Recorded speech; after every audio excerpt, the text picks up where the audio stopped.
Salut les bros, c'est Tim. Et Tim n'en a rien à battre, c'est important de le rappeler. Aujourd'hui, nous allons parler du code des bros, ou plus précisément des 10 commandements pour être le bro idéal, pour avoir une bromance, pour avoir un bro avec qui tu peux avoir une véritable amitié qui durera le plus longtemps possible, évidemment. À travers tous ces commandements, je souhaite vous faire passer le message qu'il y a des choses à ne pas faire à vos bros si vous voulez faire les choses bien. Je ne vais pas attendre, je ne vais pas faire forcément beaucoup d'introduction aujourd'hui. Je vais directement passer au vif du sujet avec le premier commandement des bros, qui est les bros avant les hoes. Et qu'est-ce que ça signifie? C'est les potes avant les putes, si tu préfères.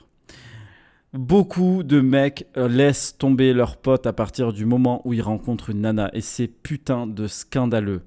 J'en ai vu tellement dans ma vie des mecs qui traînent avec toi tout le temps, qui sont là, qui zonent. Mais dès qu'ils ont leur copine, les mecs sont des véritables fantômes. Je vais en reparler de toute façon, je vais y revenir, j'ai un bel exemple à donner là-dessus.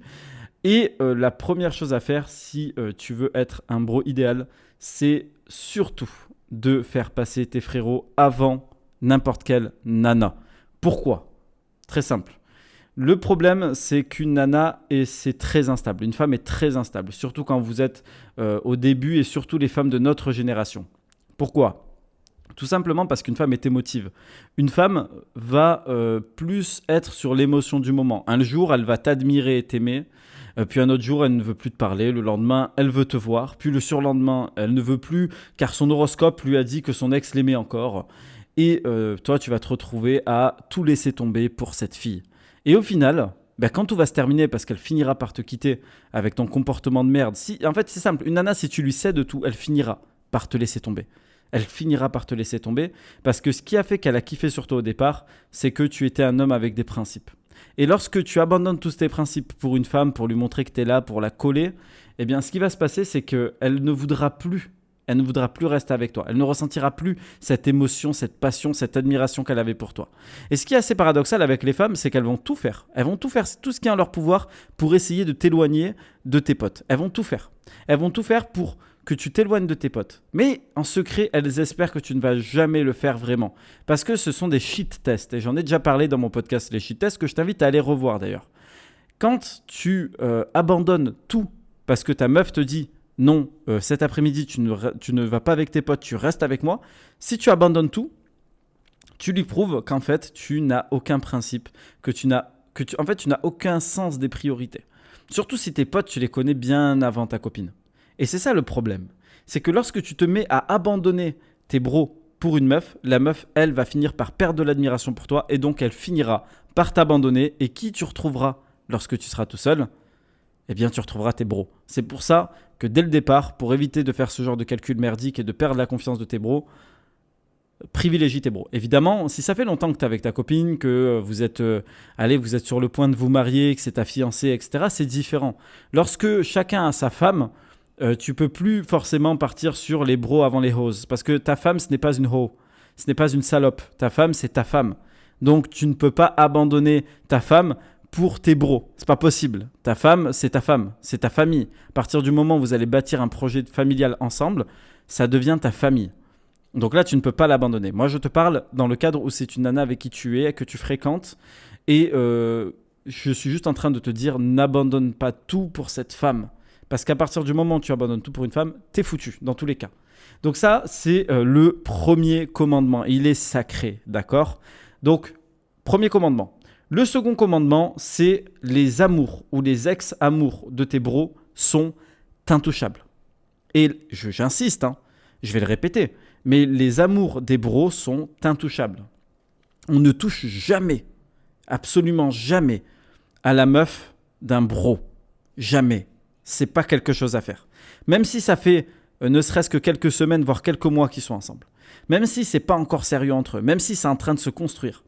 Et encore pire s'ils sont ensemble depuis un certain temps, même si sa meuf est une grosse pute et qu'elle te fait du rentre-dedans, hors de question de la toucher.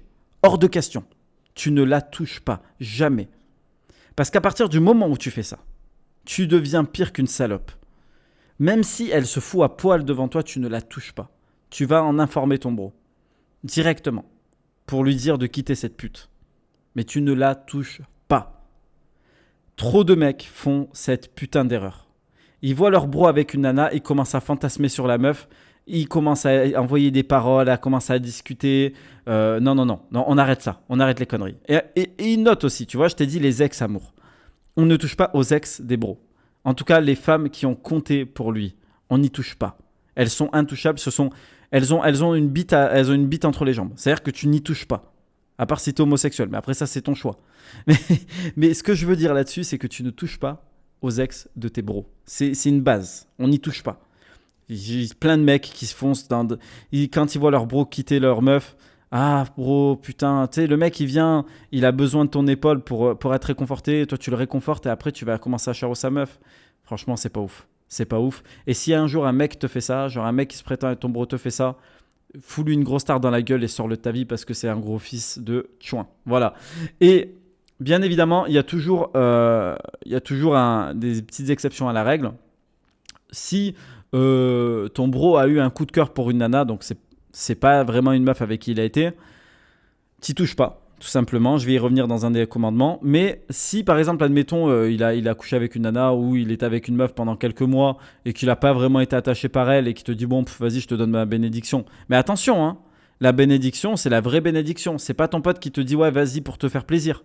Et au final, il est dégoûté au fond de lui. Tu le ressens avec l'instinct.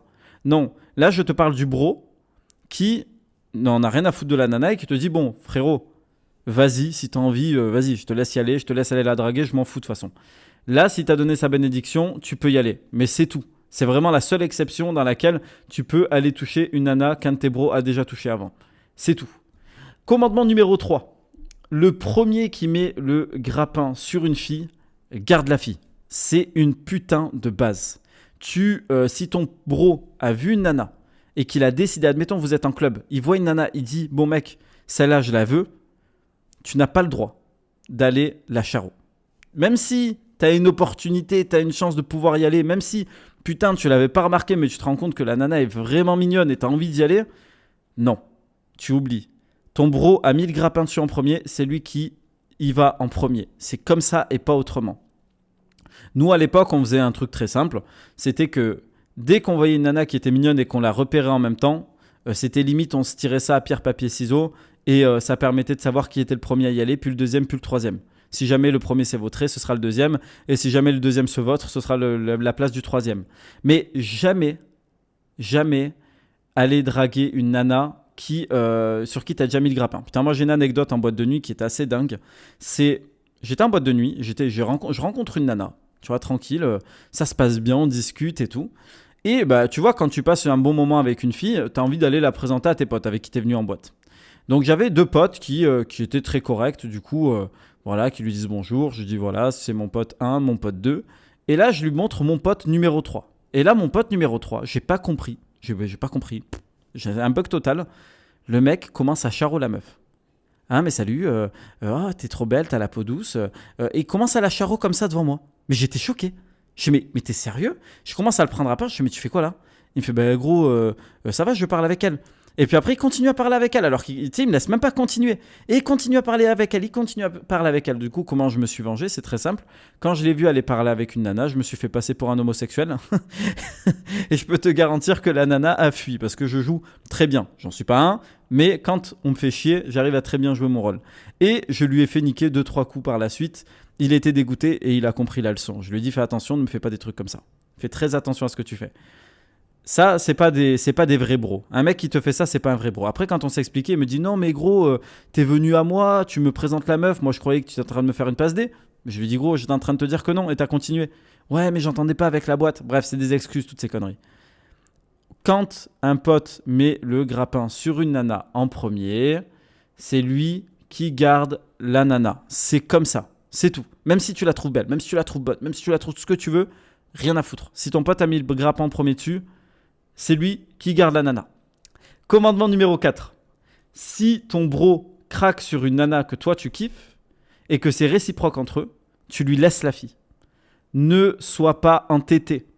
Si tu vois qu'il y a un sacré feeling entre la nana et ton bro et que toi, bon, tu kiffes la meuf mais t'as pas réussi, Vaut mieux lui laisser la place.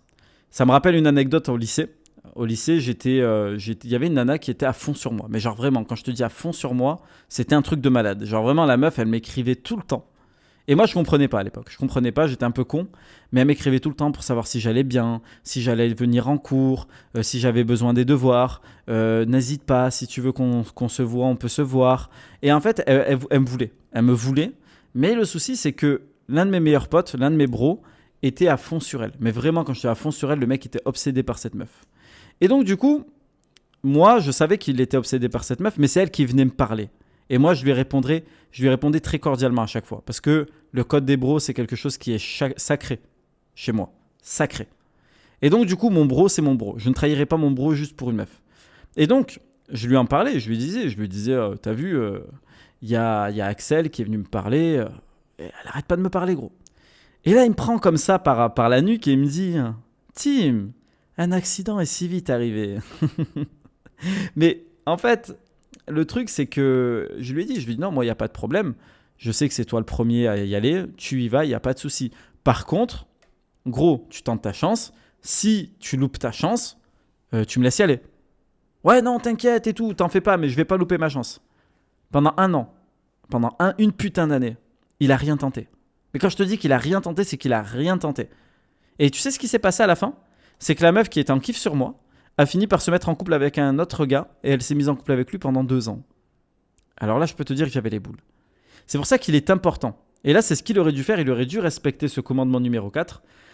C'est que si tu vois ton bro craquer sur une nana que tu kiffes et que entre eux c'est réciproque, laisse ton bro y aller. Tout simplement. Laisse ton bro y aller. Mets ton ego de côté. C'est pas grave. Tu vois, des femmes, il y en a plein. Ne va pas te freiner sur une meuf et garder ton ego comme ça alors que la meuf s'en fout de toi mais qu'elle est à fond sur ton pote. Et que ton pote, qu'il la kiffe sur elle aussi. Laisse-les se mettre ensemble. Et toi, avance. Des nanas, t'en as plein. Ça sert à rien de passer ton temps à vouloir draguer une nana. À tout prix, une nana, faire une fixette sur une seule nana. Surtout si ton bro, il est en kiff sur elle aussi. Tu vois? Et qui t'a laissé la place. Donc, vraiment, laisse ton bro y aller et sois bon joueur. Sois fair play. Commandement numéro 5, sois le wingman idéal pour ton bro. Qu'est-ce que c'est qu'un wingman? C'est un partenaire d'abordage. C'est ce bro qui vient avec toi en soirée et qui te permet de pécho les nanas que tu as envie de pécho, qui t'aide tout simplement, celui qui t'apporte son aide. Et donc du coup, qu'est-ce que c'est qu'être un wingman idéal? Être un wingman idéal, c'est savoir s'effacer pour laisser briller ton bro face à sa cible. Ton bro voit une nana qui lui plaît et en début de soirée, on a tous les chocottes, on a tous les boules, c'est normal, c'est qu'on a besoin de se chauffer. Et même quand on se chauffe dans la soirée, on est toujours effrayé d'aller vers la nana. Mais ça, à la limite, c'est pas très grave. Ce que tu fais, c'est que quand tu as ton bro qui a envie d'aller voir une nana, tu fais en sorte de l'aborder en premier pour ensuite introduire ton pote. Admettons, tu arrives, tu commences à parler avec la nana. Et du coup, directement, il y a ton pote qui arrive. Oh, salut. Et là, du coup, vous commencez à discuter, vous commencez à parler. En fait, le truc le plus dur qui a été compliqué pour ton bro, c'est de briser la glace avec cette fille. Mais généralement, une fois que la glace est brisée et que ton bro a vu que la nana est réceptive, qu'elle discute avec toi, il va venir, ça va le mettre en confiance et donc automatiquement, tu lui laisses la place avec cette nana. Comme ça, toi, à la limite, si elle a une pote moche, tu t'occupes de la pote moche et tu le laisses s'occuper de la beauté. Comme ça, au moins, il arrive à choper un numéro. Enfin bon, numéro, c'est à l'ancienne maintenant. Il arrive à choper le Insta ou le Snap. Et donc, du coup, par la suite, ce qui va se passer, c'est que quand ce sera ton tour de vouloir aborder une fille, ce sera lui qui ira briser la glace pour toi afin que tu puisses plus facilement entrer dans la conversation avec cette fille. Quand j'étais plus jeune, donc quand j'avais la petite vingtaine, j'avais un wingman parfait. Bon, c'était mon bro, il était excellent. Et on se complétait plutôt bien en boîte de nuit parce que lui, c'était un excellent danseur et moi, j'étais un excellent tchatcheur.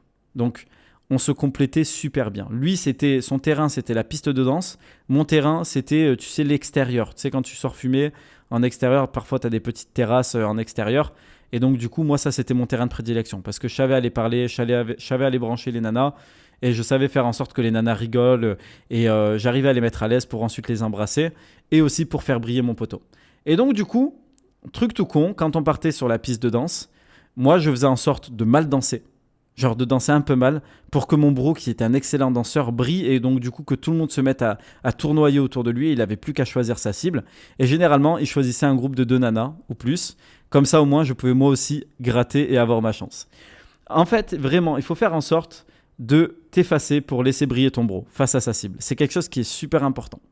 Et comme ça va renforcer vos liens. Le 6e commandement, c'est d'être le premier supporter de ton bro. Alors, évidemment, ton bro va parfois avoir des projets un peu fous. Il va peut-être parfois vouloir, je sais pas moi, devenir le prochain Léo Messi, devenir le prochain, mais tu dois le soutenir. Tu dois le soutenir, c'est un devoir. C'est même pas une question de ouais, non, il en a pas le potentiel, c'est mon ami, je le sais mieux que personne. Non, sois pas un connard, d'accord? Sois pas un connard. Pourquoi je te dis ça? Parce que quand j'étais plus jeune et j'ai lancé mon business, il y a de ça plus de 10 ans, quand j'ai lancé mon premier business, j'étais tout jeune et j'étais super enthousiaste. J'ai voulu directement aller en parler à mon meilleur ami de l'époque. Et lorsque je lui en ai parlé, qu'est-ce qu'il me dit en premier? La première chose qu'il me dit, c'est frère, t'es qui pour prétendre vouloir aider les gens? T'es qui pour prétendre vouloir aider les gens? N'oublie pas d'où tu viens. Gros, c'est pas une bonne idée. C'est pas une bonne idée. Si ça marchait, ça se saurait. Et donc, automatiquement, ça te pète le moral. Mais bon, moi, j'étais un débile mental. Et donc, automatiquement, c'est passé. J'en ai rien eu à foutre de ce qu'il m'a dit. Et aujourd'hui, je suis libre financièrement. Donc, je suis plutôt content de ne pas l'avoir écouté. Mais ton bro peut avoir une différente sensibilité. Tu vois, ton bro peut avoir une différente sensibilité et peut justement avoir besoin que tu le sauces un peu pour qu'il puisse se lancer dans ce projet. Si ton bro vient à toi, commence à te parler d'un projet dingue qu'il a, justement, dirige-le vers ma chaîne pour qu'il puisse avoir les conseils nécessaires et les couilles nécessaires pour pouvoir se lancer. Dis-lui qu'il faut qu'il se lance, qu'il faut qu'il crée une première ébauche, il faut qu'il attaque. Et surtout, dis-lui, gros, je suis sûr que tu vas y arriver, tu vas tout défoncer. Et gros, moi, je crois en toi. Si tu as besoin de quoi que ce soit, sache qu'en tout cas, je suis là pour t'aider. C'est d'ailleurs ce qui m'est arrivé lorsque j'ai rencontré du coup mes bros actuels, donc les bons bros que j'ai maintenant. C'est que à chaque fois que j'ai un nouveau projet, que j'ai une nouvelle idée de business ou que je veux lancer un nouveau truc, c'est toujours oh gros, super idée. Ou si c'est pas forcément une bonne idée, ils vont me dire gros, moi ça me parle pas. Tu vois, ils vont pas dire c'est de la merde, c'est nul, ça va pas marcher. Non, gros, moi ça me parle pas. Normal. Si c'est pas forcément si je vends des culottes de règles, le mec va pas me dire ouais non mais mec c'est de la merde ton idée. Non, il en sait rien. Si c'est un trou du cul, il va me dire que c'est de la merde. Mais si c'est un gars éclairé et un gars qui veut vraiment ton bien, il te dira gros, moi c'est pas forcément mon délire, je sais pas trop si ça peut marcher ou non, mais en tout cas force à toi, si c'est vraiment ce que tu as envie de faire, fonce poteau, et de toute façon si tu as besoin de quoi que ce soit, je suis là. Et c'est un petit peu, mes bros actuels, ils sont comme ça. Dès que j'ai une idée, dès que j'ai envie de me lancer dans un truc, ils sont là à me soutenir à fond, puis j'ai aussi prouvé. Mais même quand je n'avais pas encore prouvé, on se soutenait mutuellement, et c'est pour ça que c'est important de t'entourer de bros qui ont de l'ambition. Comme ça, au moins, eux ont de l'ambition, toi, tu as de l'ambition et vous vous poussez ensemble à atteindre vos objectifs. Et ayez des ambitions très hautes. Prends des bros qui ont des ambitions qui sont très hautes. Ne prends pas des bros qui ont des ambitions ultra basses en mode non, moi, tu sais, tant que j'ai mon RSA, je suis content. Donc, non, prends pas ce genre de bro-là. À la limite, si c'est un bro d'enfance, ok. Mais les bros que tu vas choisir dans l'avenir, pour ta vingtaine ou dans ta trentaine, peu importe, choisis des bros qui sont ultra ambitieux. Rappelle-toi toujours, nous sommes la somme des 5 personnes que l'on fréquente au quotidien. Rappelle-toi de ça, c'est très important. Ensuite, le 7e commandement, c'est aide ton bro à revenir sur le droit chemin s'il merde. Et du coup, c'est là où je vais revenir sur ce que je te disais dans le commandement numéro 1. Ce fameux pote qui donne plus de nouvelles à partir du moment où il est avec sa meuf. Il donne aucune nouvelle. Il est toujours avec sa copine. Il est toujours collé à elle. Et en fait, il merde total parce que normalement, la moindre des choses, c'est de pouvoir se voir quand même de temps en temps, surtout si vous êtes dans la même ville, de pouvoir discuter, de pouvoir échanger d'idées. Si ton bro, il est jamais là pour toi, c'est pas vraiment un bro, tu vois. Et quand il commence à s'éloigner et qu'il commence à faire de la merde, il faut être en capacité de lui rappeler. Je vais te donner un exemple tout con de ma vie qui m'est arrivé récemment. J'ai un de mes bros qui est avec une fille depuis à peu près 2 ans. Et en fait, dès qu'il a eu son appart, cette nana-là est partie vraiment... Enfin, elle va tous les jours chez lui. Après, je peux comprendre, c'est pas très grave, j'en ai rien à foutre, c'est sa vie. Mais moi, j'étais sur le point de partir à Bali. Et tout ce que je voulais, c'était pouvoir le voir quelques fois avant de partir. Tout simplement. Mais à chaque fois, il avait des excuses. Non, en gros, désolé, j'ai trop de travail. Ah non, gros, je suis rentré du taf, je suis défoncé. Ah gros, on se voit samedi. Puis le samedi, non, gros, désolé, on se voit mercredi prochain. Ah gros, désolé. À un moment donné, quand je l'ai vu, quand j'ai réussi à le voir, parce que je lui ai dit, gros, là maintenant, en fait, le week-end prochain, je me barre à Malte. Donc il faut qu'on se voit. Soit on se voit, et tant mieux, soit on se voit pas, et tant pis. Mais voilà, moi j'ai envie de te voir quand même. Et donc au final, j'ai réussi à l'attraper. Et quand je l'ai eu en face, je lui ai dit, écoute-moi bien. Je lui ai dit, gros, là, t'es en train de faire de la merde. Je lui ai dit, moi, quand tu avais besoin de moi, tu m'as trouvé, j'étais là pour toi. Aujourd'hui, j'ai besoin de toi, j'ai besoin qu'on se voit, j'ai besoin d'avoir ton soutien moral, etc. et tout. Je ne te trouve pas. Tu es toujours avec ta meuf, toujours avec ta meuf, toujours avec ta meuf. Elle, pour elle, tu trouves le temps, pour moi, tu trouves aucun temps. Encore, vous seriez mariés, je dirais pas. Mais vous n'êtes pas mariés, c'est ta copine. Donc à un moment donné, tu peux trouver du temps pour moi. Et je lui ai dit, écoute-moi bien, c'est très simple. Maintenant, les choses vont être très simples. Si jamais les choses ne changent pas, si tu continues dans cette direction, moi, mon amitié, tu vas la perdre. Tu vas la perdre parce que là, tu es en train de me montrer quoi? Tu es en train de me montrer qu'en fait, au final, mon amitié n'a aucune importance en fait. Qu'elle a plus d'importance que moi. Et ça, je n'apprécie pas parce que cette nana-là, tu la connais depuis moins longtemps que moi et elle a moins fait pour toi que moi j'ai fait pour toi. Mais c'est normal, je ne suis pas en train de compter ce que j'ai fait pour toi. Je suis juste en train de te dire qu'à un moment donné, enfin voilà, tu es en train de merder, tu es en train de t'éloigner complètement et crois pas que l'amitié, c'est quelque chose qui est acquis. L'amitié, c'est quelque chose qui se nourrit.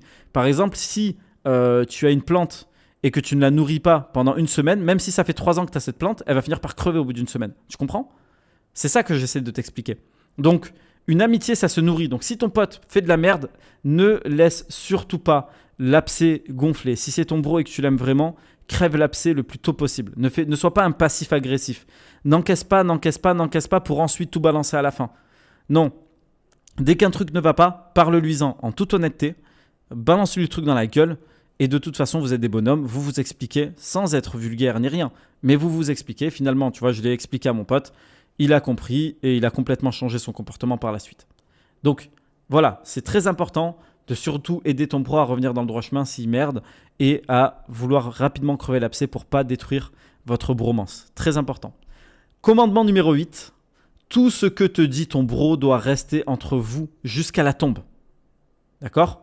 Ça, c'est un truc très important. Ne va pas le répéter à X, ne va pas le répéter à Y, ne va pas... Et surtout, un truc très, très important, n'utilise jamais les faiblesses de ton bro contre lui pour gagner une dispute.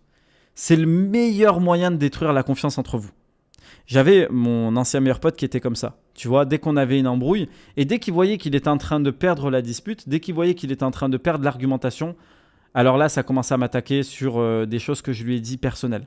Ah ouais, mais toi, de toute façon, et là, il me balance le truc personnel. Mais ça, en mode sur les nerfs. Et donc, qu'est-ce qui s'est passé? C'est que ça a détruit notre relation petit à petit. Notre relation a été détruite petit à petit jusqu'au point de non-retour. C'est pour ça qu'il ne faut jamais utiliser les secrets de ton bro pour les retourner contre lui. Tais-toi. Il t'a dit quelque chose, il t'a fait confiance, il s'est ouvert à toi, il a ouvert son cœur à toi. Si toi, tu viens le trahir en sortant ça pour gagner une dispute, c'est un comportement qui est un comportement de fils de pute. Donc ne fais pas ça. Parce que tu es un team. Et les teams ne sont pas des fils de pute. C'est très important de le rappeler. Et enfin non, il en reste encore 2, mais commandement numéro 9, si ton bro a besoin de toi, tu dois courir à son secours sans te poser de questions. Je vais te raconter une histoire qui est exceptionnelle, qui est dingue. Alors, c'était la veille que je parte à Los Angeles. J'étais parti chez ma mère et j'avais l'avion à Paris. Chez ma mère, c'est vers Avignon. Et donc, du coup, mon bro était à Toulouse à ce moment-là. Et c'était la veille. Je partais me coucher. Il était 1h du matin. J'avais mon train direction Paris à 8h. Et je devais avoir mon avion à 14h. Donc, tu vois, c'était assez tendax. Et donc, du coup 5 heures de train, je précise. De 8h à 13h. Et ensuite, à 14h, je dois aller sur la porte d'embarquement. 15h, j'ai le vol. Voilà, c'est ça. C'est plus correct. Et donc, du coup, moi, je me dis, bon, cool et tout. Je suis prêt. Je suis bien. Et je me dis, bon, je vais dormir, mes affaires étaient prêtes, ma valise est prête, je suis prêt. Et là, mon bro qui m'envoie un message avec une photo. Et dans cette photo, mon putain de passeport. À Toulouse, alors que j'étais à Avignon. Est-ce que tu imagines l'état de panique dans lequel je me suis retrouvé à ce moment-là? J'étais dans la merde noire. Ce voyage, je le prévoyais depuis plus d'1 an. J'en ai rêvé depuis que j'étais gosse. Et tout allait se finir par tomber à l'eau juste parce que j'ai oublié mon passeport chez mon bro. Tu sais ce qu'il a fait? Eh bien, le lendemain, il m'a dit, écoute, gros, il me dit, tu sais quoi, si tu me prends le billet pour faire Toulouse-Paris, je viens à l'aéroport avant ton vol, comme ça au moins tu as ton passeport avant de te présenter à la porte d'embarcation. Et vous savez quoi? Il l'a fait. Il m'a sauvé la vie ce jour-là. Et après, il s'est démerdé, le pauvre, pour rentrer. Il a dû louer un hôtel. Bon, après, je lui ai filé la thune, tu vois. Normal, c'est normal. Il me rend ce service, c'est normal que je lui file la thune. Mais il n'avait pas à le faire. Un ami, juste un ami, ne l'aurait pas fait. Un ami t'aurait dit, ouais, ah, chaud, frérot. Ah, merde, tant pis. Ben, gros, franchement, essaye de décaler ton vol. Débrouille-toi pour décaler ton vol. Mais lui, s'est déplacé, a pris un avion à la première heure le matin pour pouvoir être à Paris, pour pouvoir me donner mon passeport. Je sais pas si tu te rends compte. Et ça te montre à quel point ton bro est précieux. Autre anecdote aussi, truc de fou. J'étais parti à un rencard avec une vieille bagnole dégueulasse. Et j'avais un rencard vers Avignon. Et je devais aller voir une nana. On passe un super bon moment avec la nana. C'était grave cool et tout. Et au moment où la nana doit partir, je me retrouve avec ma voiture qui ne veut plus démarrer. Et j'étais loin de tout, tu vois. Et je devais être là le lendemain matin chez ma mère. J'étais dans la merde. J'étais dans une merde, mon gars. Mais laisse tomber, j'étais bloqué. Et la meuf m'a dit, je suis désolé, je peux rien faire. Là, je rentre chez mes parents, donc du coup, je peux pas t'héberger ce soir chez mes parents. En tout cas, tiens-moi au courant si tu arrives à résoudre le problème. Tu vois, la nana qui te laisse tomber, hein, dès que les choses vont mal, elle te laisse directement tomber. Démerde-toi, reste en chien, salaud. Et là, j'appelle mon bro de toujours, mon petit frérot, mon bro de toujours, qui a 1 an de moins que moi, mais c'est mon frérot, tu vois, c'est mon frérot de toujours. Et je lui dis, gros, il est 4 heures du matin, j'espère que tu dors pas, je suis dans la merde, je suis bloqué, il faut que tu viennes m'aider, gros, il faut que tu viennes m'aider, je ne peux rien faire, je suis bloqué, il me reste 2% de batterie et je pourrais pas appeler de dépanneuse. Il s'est levé, il m'a dit, écoute gros, j'arrive dans 20 minutes, c'était le temps qu'il arrive dans la ville là où j'étais. Il est venu en 20 minutes, en mode limite pyjama et tout, en mode défoncé, endormi à moitié. Il me dit, gros, vas-y, il y a besoin de quoi? Vas-y, je vais t'aider, on va appeler la dépanneuse. Il a attendu avec moi la dépanneuse. La dépanneuse a trouvé le problème, d'où venait le problème. Au final, le problème a été résolu. J'ai pu rentrer avec mon pote, du coup, lui a pris sa voiture, moi la mienne. Et l'histoire a été réglée. Mais putain, tu vois à quel point un bro, ça peut être précieux. La nana m'a dit, reste en chien. Lui m'a dit, j'arrive tout de suite, frérot. C'est en ça qu'un bro est précieux pour la vie. Voilà pourquoi, les gars, je vous dis, prenez soin de vos bros, dans 20 ans, il n'y en aura plus. Et enfin, le dernier commandement, et pas le plus important, mais très important, protège ton pote comme tu protégerais ta mère. Protège ton bro comme tu protégerais ta mère quand tu es face aux gens. Et ça, c'est putain de capital. Parce que si tu ne le fais pas, c'est que tu es un putain d'hypocrite. C'est que tu es un putain d'hypocrite. Je vais te donner un exemple de ma vie. Quand j'avais mon ancien meilleur pote, tu vois, si tu regarderas la série du paria au héros du lycée, lorsque j'étais considéré comme un paria, mon pote, je m'étais inscrit au hand et les mecs, du coup, se foutaient de ma gueule dans mon premier match de hand. J'avais pas été ouf, c'est vrai, mais c'était la première fois que je faisais du hand. C'était la première fois que je jouais. J'étais placé au poste de pivot et donc je comprenais que dalle. Donc le match, j'étais totalement perdu et ouais, c'était pas beau à voir.